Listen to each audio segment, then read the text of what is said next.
Was Jesus real? Pastor Marc here. I'm saying no, and I'll tell you why. Let's look at mythological parallels that were used to construct the Jesus story.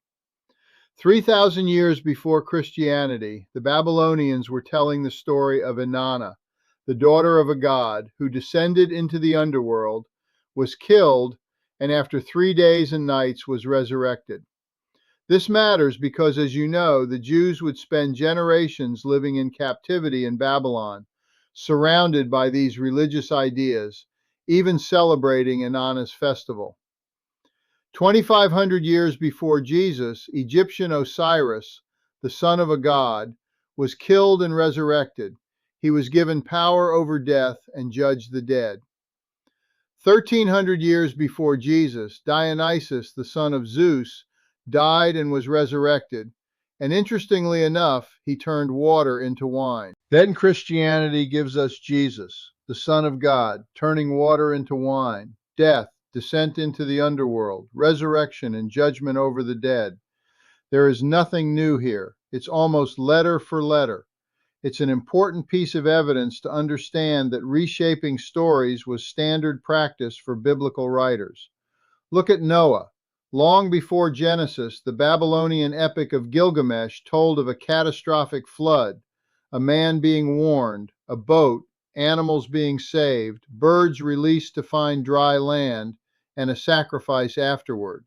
And then there's the legend of Sargon, which told of an infant placed in a basket of reeds, sealed with bitumen, put into a river, rescued and raised by someone else. Sound familiar?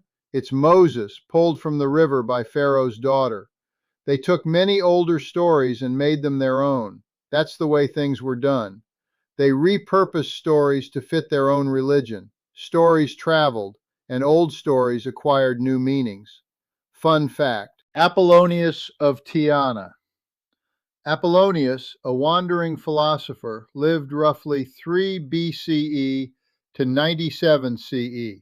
Exactly the period when Christianity was beginning. He traveled extensively through the Greek-speaking world. Stories of Apollonius included stories of healings, casting out demons, supernatural knowledge, resurrecting a young woman, and even an appearance after his death. It's like an attorney drawing the jury's attention to the timeline. The Gospel of Marc was written around 65 to 75 CE.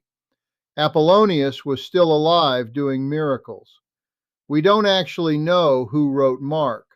The name Marc was attached to it about 60 years after it was written. So, in our summation, what do we know?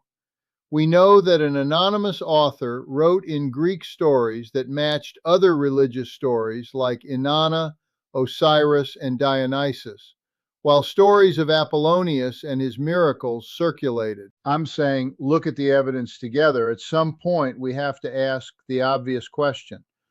Are we reading history, or does the preponderance of the evidence warrant the conclusion that the story is made up?